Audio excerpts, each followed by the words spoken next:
And welcome back to another episode of Tiger Territory, part of the Foul Territory Network, a Detroit Tigers podcast. I'm Kieran Steckley. With me, as always, the man who has paid more than his fair share of tourist taxes to the city of Cleveland, and it's about to increase a little bit. He is Cody Stavenhagen. How you doing? Hey, doing all right, Kieran. 162, man. It's over. This was a long one. This was a wild one. I maybe the wildest season I've covered, or maybe the most challenging season I've covered, other than probably 2022, which was a flop and covered a regime change.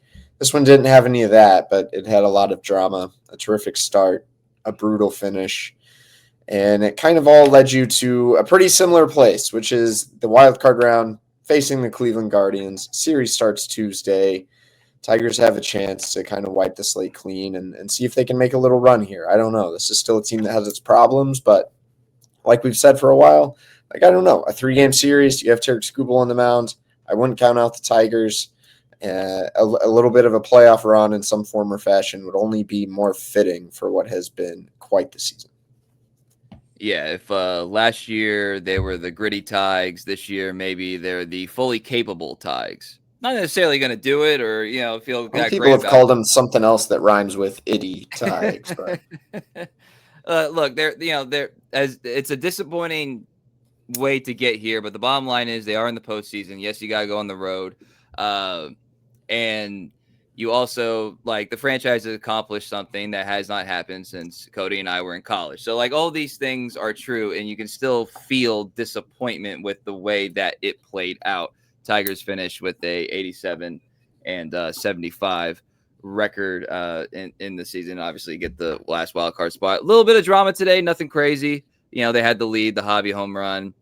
Cleveland ends up winning an extra innings against the Rangers, so it would not have mattered. We'll get to a little bit of that here in a second. But Saturday was one of those kind of like gritty Tigers days. If we're being honest, you have everything to play for, and you get down. Montero was definitely a part of the gritty Tigers story in 2024. He's on the mound. He gives you everything he has.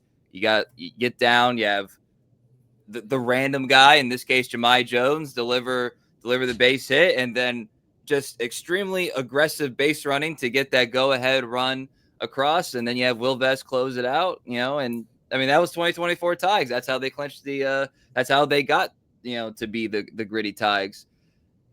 But it did feel different, obviously, doing it this year as opposed to last year. Just like watching this team, and then also watching how they react to stuff. And what I'm talking about, especially Torkelson, I don't know if he knew that they clinched a playoff spot when he recorded that last out at first base. And then you get a little bit of the celebration. And of course, beer celebrations are beer celebrations, no matter how you got there. They always kind of look the same. But from your perspective, you were there. You talked to these guys before and after. You've been a part of, you've seen this run up close this entire season. What would you kind of say where it comes to mind where it's like 2024 versus 2025, this team getting to the wild card round and the last spot too? well, yeah, obviously very different journeys there, different personalities to the celebrations. 2024 was like I've used the word catharsis. Like it was no one expects him to be there. It's this young team that did something incredible and snapped a decade-long playoff drought, and it was a pretty lit celebration. 2025, we all know the story, how they got there. You mentioned the tour thing, but hey, Will Vest was pretty fired up, and some of the people, the trainers in the dugout were like really getting loose. I didn't know what the celebration would be like. I thought it might be a little subdued. By the time I got in the clubhouse, guys were already drenched, so I don't know. But I was like, all right, this is kind of tame. This seems appropriate. Like they're enjoying themselves or whatever. And then I don't know. You gave a bunch of 20-something dudes a bunch of beer and cranked up the music a little bit. It got pretty turnt, man. It got, in a very small Fenway clubhouse that probably contributed to it. It almost rivaled last year in terms of the excitement, the amount of fun guys were having. I got doused, man. Jake Rogers got me really good. I'm trying to stay on the edge, stay dry. That didn't work out. Shout out West Texas. Right. So I don't know. They enjoyed themselves in a way. I think it was a release and a relief given the path that they took, given how stressful this past month must have been. So I'm not going to say it was subdued by the end of it. Like, it was a pretty legit celebration. If you just want me to get on my no longer in my 20s soapbox, I don't know, man. Like this idea of hangover games, we wouldn't be arguing, oh, should Alex Cora have managed like this, or should AJ Hinch have done this if we just didn't have hangover games? Like, maybe save the celebration for after 162 when everyone has an off day the next day. I guess means, which I don't love being hungover on an airplane, but I don't know. You're so hungover that half the team can't play the next day. Like, that almost seems kind of silly, especially when you talk about playing the 162 and there's something still at stake. Nothing really ended up mattering Sunday, so it's kind of wasted breath. But I don't know. I think we should eliminate the idea of the hangover game. Maybe you save the celebration for the actual end of the season. Counterpoint. What are we talking about here? It's young 20-somethings. They can't play a baseball game hungover, just like literally every other athlete in young 20-something. I was fine Sunday, but I had a few beers Friday night and Saturday. I wouldn't call it a hangover game, but I did take a couple of Advil. And also, but I'm also a big believer because you had a little bit of criticism. It's like this team really shouldn't be like celebrating like that or whatever on X. And you still made an accomplishment. I said the same thing about the Rangers when they got clinched their postseason berth. Is like still celebrate. They still had something at stake in the final day.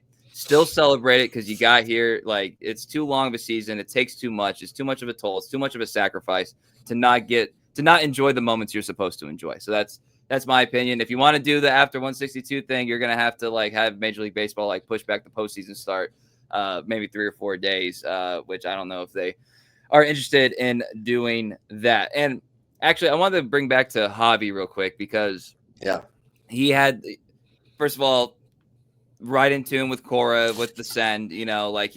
Baseball instincts, of course. Top notch for Baez and a great slide to boot. Didn't necessarily need it. That was the fastest sprint speed Javi Baez has reached all year. 29.3 feet per second. When it mattered most, dude found another gear. And then also that catch he made on Saturday might have been, obviously it was early in the game, blah, blah, blah. I know it's different. Might have been the playoff clinching play. You know what I mean? Like a lot of stuff doesn't matter after that if he doesn't get to that ball potentially. So give him a lot of credit. And then he hits the home run that at that time could have been the AL Central winning home run. Obviously did not work out that way, but it gets repetitive, but it is still worth noting when you get good, healthy Javi Baez, it is impactful for your baseball team. And several examples, like all phases right there, we saw this weekend. All the last few days, man. A couple opposite field RBI knocks in 2 of these games. Like, Javi was an important contributor at the most important time of your season, and I wrote about it. But the splits, I didn't know how drastic they were until I went and looked right before I wrote the story. An 815 OPS in wins and a 440 OPS in losses. That's wild. This team literally has gone as Javi Baez has gone. A great first half, a horrendous second half. I wrote more about this on The Athletic, but really a microcosm of this team and its season. This guy was a $140 million shortstop, turned bench player, turned center fielder, turned all these things. Didn't play much all September. Came up real big for you, man, when it mattered most. That catch, that was a nasty catch. Javi said, I acted like a center fielder. So it's worth wondering, if not for a little outfield foray, does he even go get that ball, without kind of reinvigorating his outfield instincts earlier this year. I think that's worth wondering. I have no clue if Javi can continue this in the postseason. I don't know if Javi will play against right-handed pitching in the postseason, but he certainly made a strong case for himself over these past few days. Love him, hate him, cheer for him, get frustrated by him. This guy does some things that most guys on your team just cannot do. Yeah, and also it seems like kind of a lame thing to give credit for, but just multiple examples of just how hard he plays Like you talked about the sprint speed there, the fact that he even got to that ball. I mean, there was nothing catching him. It was as soon as he leapt, it was going to be face plant into the ground, ball or not. There was no reserve in him, and you got to give a guy credit for doing that and realizing the impact of what this play could mean. You putting him on your baseball team next year, Kieran? I mean, he's on my baseball team next year. I mean, that's how I look at it. Until someone gives me more information about that not being a possibility, I'm not entertaining any other thoughts, if that makes sense. Yeah, given the fact I don't know what better option you have at shortstop, and I think McGonigal can play some short. I don't think it's going to be every day. And given the fact Javi Conchoni's played in center field, and let's face it, Parker Meadows hasn't been that good since he got back. There might be some question marks there. Like, I think the versatile version of Javi will probably have a roster spot next year. You can find use for that, I believe. All right, we are going to take a quick break, and then afterward, we're each going to give a prediction about who will be the starting pitcher for the Tigers in Game 1, and then we'll also talk about Game 2 of the Wild Card Series. But first, a word from our sponsors. Your season, your shot. The NFL season is rolling, and every touchdown can bring you closer to a payout with DraftKings Sportsbook, an official sports betting partner of the NFL. Every snap is loaded with opportunity. Download the DraftKings Sportsbook app and use code FOUL. That's code FOUL to get $200 in bonus bets instantly when you place your first $5 bet. Plus over $200 off NFL Sunday Ticket from YouTube and YouTube TV. In partnership with DraftKings, the crown is yours. Gambling problem? Call 1-800-GAMBLER. In New York, call 877-8-HOPE-NY or text HOPE-NY 467-369. In Connecticut, help is available for problem gambling. Call 888-789-7777 or visit ccpg.org. Please play responsibly. On behalf of Boot Hill Casino and Resort in Kansas, fees may apply in Illinois. 21 and over. Age and eligibility varies by jurisdiction. Void in Ontario. Bonus bets expire 7 days after issuance. See sportsbook.draftkings.com/promos. NFL Sunday ticket offer for new subscribers only and auto renews until canceled. Digital games and commercial use excluded. Restrictions apply. Additional NFL Sunday ticket terms at youtube.com/go/NFL Sunday ticket/terms. Limited time offer. All right, coming back here. I think the Tigers are going to put Tarek Skubal on the bump in Game 1. So betting odds on that. Safe. I don't think they offer that one. I don't think they want to give away the pennies that it would take to to cash that ticket. Game 2 though is interesting, because lost in clinching on Saturday, and there's kind of the weird stuff with Sunday, is that Casey Mize pitched one hell of a game at Fenway Park on Friday night for the whole world to see digitally on Apple TV. Definitely deserving of a win. You know what I mean? He was phenomenal. It was great to watch. Jack Flaherty, though, is the veteran. He just went through the whole postseason run last year with the Dodgers. He's got a ring. That means something. And I'll just give the stats against the Guardians this season for each guy. Mize, 17.1 innings against the Guardians this season, a 2.08 ERA, 18 Ks, and 4 walks. Flaherty, 16 innings, 3.84 ERA, and 18 Ks as well. And 3.94 ERA, 18 Ks as well, with 7 walks. So I say that, your intuition, what you've watched these guys all year, what do you think? I don't know. How long have we been talking about the question, who's your Game 2 starter? This was back when we thought the Tigers were just going to walk into the ALDS. You have two guys who have pitched better recently, which you have to feel good about. Mize in particular, I think, has been really good lately. So I would almost lean toward Casey Mize.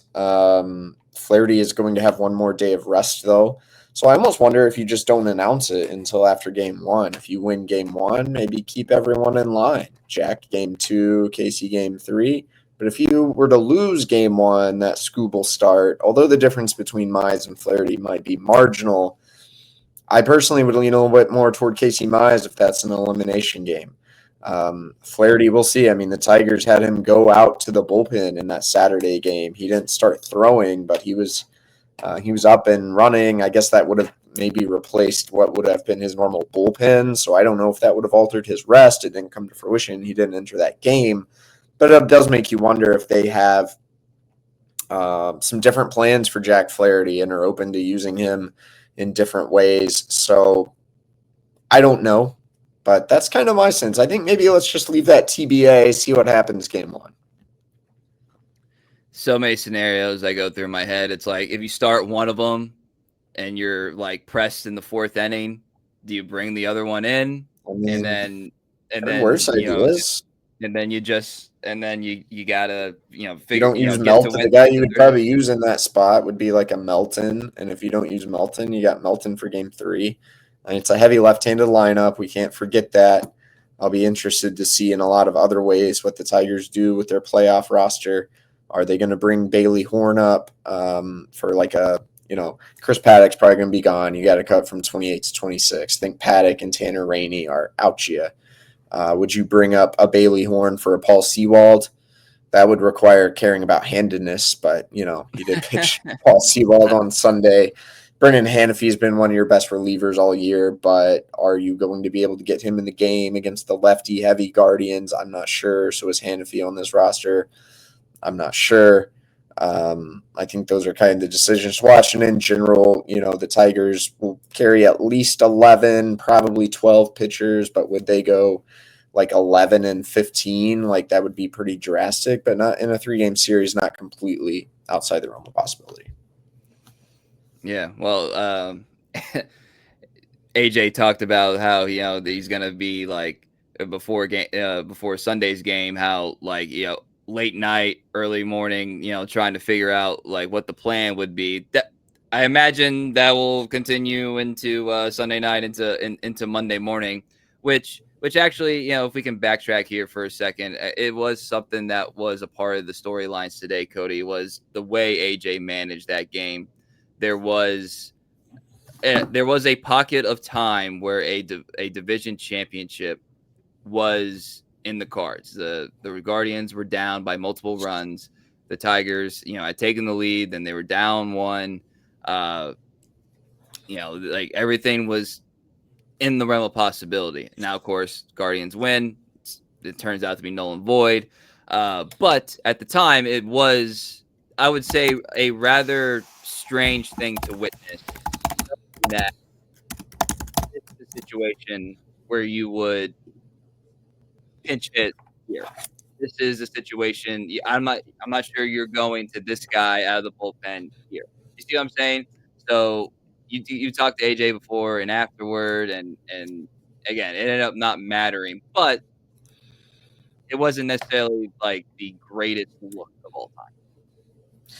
Yeah, it's kind of a hard one. And AJ Hinch before the game, I feel like he kind of said like, he had his pitching plan, but he said he was going to be watching the out of town scoreboard.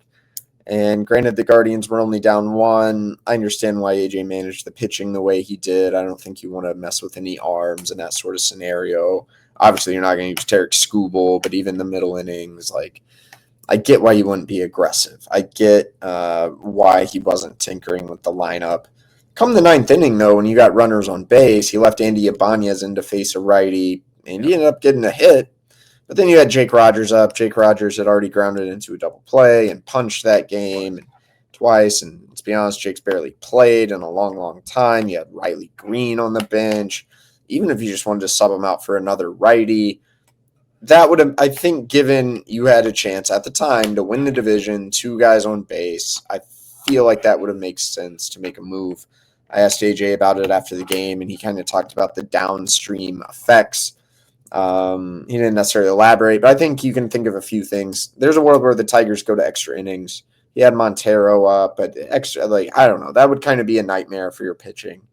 Also, guys, he said everyone except Jahmai Jones just had the day off. Like, he was not going to put them in, whether they're dealing with something physical, whether they just need a breather, like a Riley Green. That was his philosophy. I don't know. I don't love the look of it.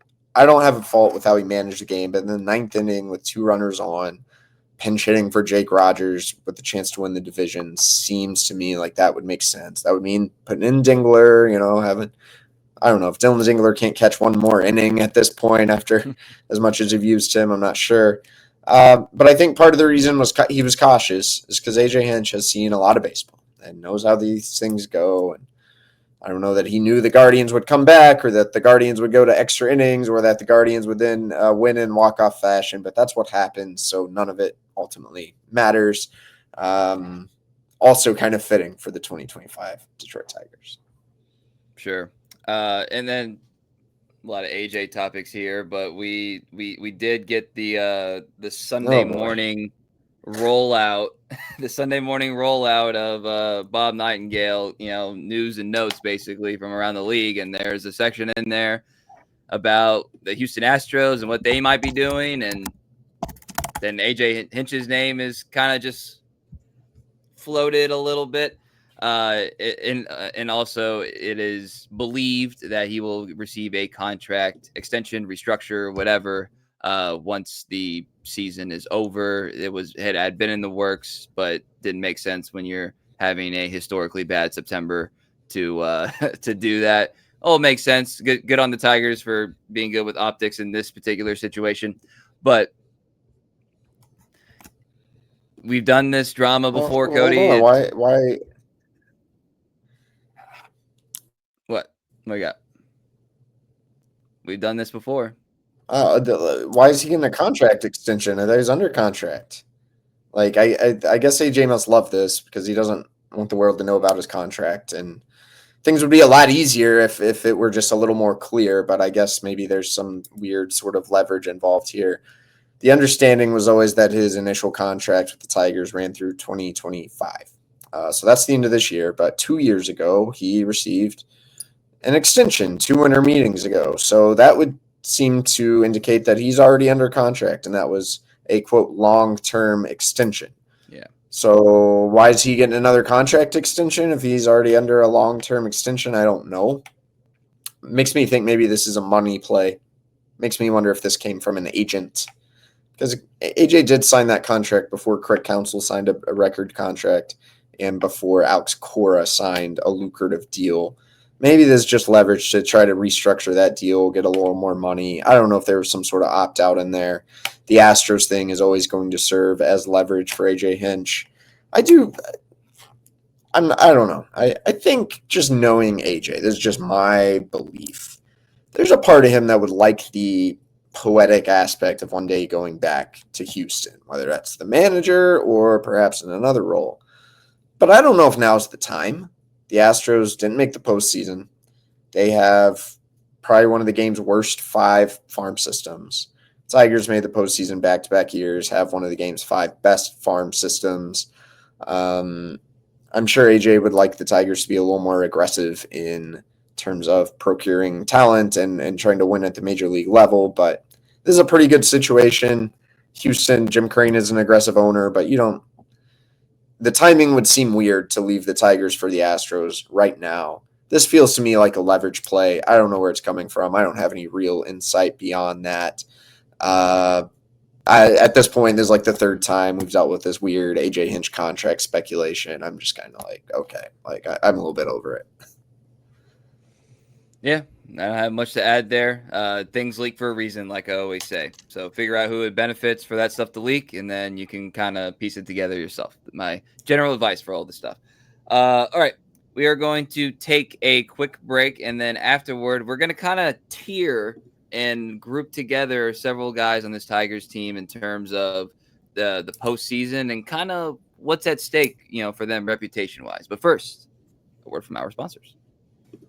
When you think Fair Harbor, you should think soft. You should think buttery liner. But it's not just the bathing suits or the shorts. It's also sweatshirts like the one that I'm wearing right now, Kratz. It is stupid soft. It's ridiculous that a shirt that can, 1, keep you warm, 2, be so soft, and 3, so lightweight, like the collar, everything. You don't even feel like you actually have a hoodie on, but you do. It is a lightweight hoodie, and it feels incredible. So you should go get one yourself. Also, for bathing suits, for shorts, for whatever clothes that you're interested in where you want to basically feel like you're not wearing them, but you are, that's what Fair Harbor can bring to the table. So head to fairharborclothing.com/foul20 and use code FOUL20 for 20% off your order. That's Fair Harbor, HARBOR, clothing.com/foul20 for 20% off your order, and make sure you use that promo code FOUL20. All right, coming back here. I was trying to think about who's got some legacy at stake on this team, and the beauty of the postseason is that everybody on that roster in theory, has an opportunity to cement themselves some sort of legacy or make them have some, something memorable in some way, live forever in a way. And, baseball history is full of examples of this. So that's one of the things I look forward to every year in the baseball postseason. So we've been talking about money. I have a category here of it's called that's what the money's for. And it's like guys that like you were brought here for a specific reason, and that was to, be at the front of a rebuild, to help end a rebuild technically, or to, get this team to another level. So like I have talked about him a lot. Javi Baez, like you were brought here to make this team a winner, and he did not participate in last year's postseason. So like this is your first opportunity as a Tiger to contribute to postseason success for the franchise that signed you to that big contract a number of years ago. Casey Mize, same thing, drafted. Obviously, they didn't sign him in the same sense, but he was drafted and brought here, number 1 overall. Not cheap contract either. Obviously, number 1 pick. To pitch in a potential game 2 of a playoff series, right? This is exactly what he was brought in for. Same thing with Torque. Another, Mize also did not participate in last year's postseason. Torque did participate, didn't do anything of note. But again, number 1 overall pick, brought here for moments like this. Tommy Kahnle, $7 million on a contract. That's what the money's for. You got to be useful. This season was a roller coaster for him, but we'll see. Flaherty speaks for itself, brought in here after winning a World Series to get this team to the next level. And Gleyber Torres falls in that category. And for him specifically, it's like he's playing for a contract. And we all know that having a postseason moment or two can help inflate your salary demand a little bit. So that's that category. What do you think about those guys being kind of grouped together like that? I think Gleyber Torres should have his agent leak that the Houston Astros want him or something, because he's been costing himself a lot of money. I think Gleyber's been great. He just hasn't had a very good second half. No, those guys all have something at stake. Everyone has something at stake here. I mean, Tarek Skubal, you talk about legacy. This is a proud guy who's getting the ball with the game on the line again, with the season on the line again. It didn't work out in his favor last year. I think there's a lot of legacy at stake. Can Skubal be someone who puts the team on his back and wills them a couple rounds into the playoffs or more? That's certainly worth considering. I don't know. Like, Riley Green is still young. He just turned 25 today, I think. But, he's bore the brunt of criticism from the fan base this year. He's already got a couple years service time under his belt. These guys kind of grow up quick. How is Riley Green's time in Detroit going to be remembered? Well, if he has a heck of a postseason, gets a big swing or two, that's going to do wonders for the public approval rating. So those are a couple guys who come to mind for me, as well as I think the trade deadline acquisitions, Kyle Finnegan, Rafael Montero. That's tied to both the Scott Harris legacy and kind of their own times in Detroit. How is that going to play out? All kind of important stakeholders for the Tigers in the postseason. Yeah, and so and some of those guys I also did kind of group into other categories. So you mentioned Skubal. I have them in a category of hero for real ? So it's like you have another opportunity to kind of all those things that you said. You have another opportunity to prove you're that guy, reputationally around the league. This you have an opportunity to enhance even more. What people think of you around the game. Kerry Carpenter is a guy that has his postseason moment. Like, he will live forever. No matter what happens the rest of his career, he will live forever in Tigers fandom for that home run off Class A. But again, for real, can you do it? Can you continue to do that? Parker Meadows had a great postseason last year. Andy Ibanez had a moment. So I kind of put those guys together, and like I said, hero for real. And then you mentioned Riley Green. I have him in the "Are you next?" category, like in terms of stature in the game. All-star, 2-time all-star starter. You have a near 40 home run season. Can you do it when the games matter the most? So it's again, are you next? This is an opportunity. And same with Dylan Dingler. Cal Raleigh is Cal Raleigh, but Dylan Dingler is a hell of a catcher too. And if he wants to kind of get into the next tier of elite American League catchers, these are the platforms to do so. And then I have a category of just a game ? These are guys that's like, you hear the cliche that's like, it's still baseball, it's still just a game, blah, blah, blah. It's like, okay, well, let's see if it is just a game.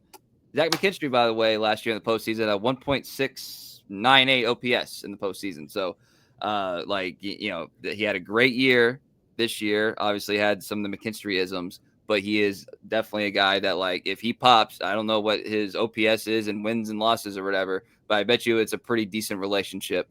And Perez is in that category as well. It's like, all right, dude, like you've shown some flashes. Can you do it when it matters most? And then Finnegan, you brought up the trade deadline acquisitions. Finnegan's never pitched in the postseason.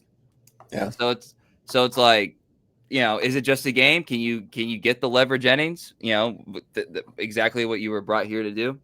So, like, after 162 games in multiple years, like it's fun to have a clean slate where it's like everything's under a microscope, and we're going to be overreacting to every little thing, and like there's so much on the line. This is where like we remember guys, teams, whatever for years. It's like, how did they do in the postseason? That's so beautiful to me. I'm sorry I'm getting like kind of emotional about it, but it's like beautiful. It's beautiful. It's like everything's in front of you. You know what I mean? Yeah. And then how we talk about it and how they're remembered, like it in real time, we get to watch this. It's awesome. I love it. We're a real podcast now that we're talking about legacy. Maybe we should talk about Dak's legacy while we're at it. No, Tarek Skubal used some of the same words you did, though. He said basically talking about postseason, that's when the game's at its most beautiful. That's when it's at its most pure. And he's right. I'm interested in just seeing, the old momentum theory is really going to be put to the test. You have probably baseball's hottest team in the Cleveland Guardians and baseball's coldest contending team in the Detroit Tigers. Wrote kind of a story looking at what history can tell us about that. It is interesting. I hope you guys will check this out on The Athletic, but just a quick sampling. The Tigers went 7-17 in September. That gives them, assuming I used Baseball Reference correctly, the worst September winning percentage of any team to ever make the playoffs. Now, obviously, there was not a robust playoffs until much later in MLB history. And even now, I actually think this is important to note when Scott Harris is going to say, like, we've made the playoffs in back-to-back years, and that hasn't been done in a long time.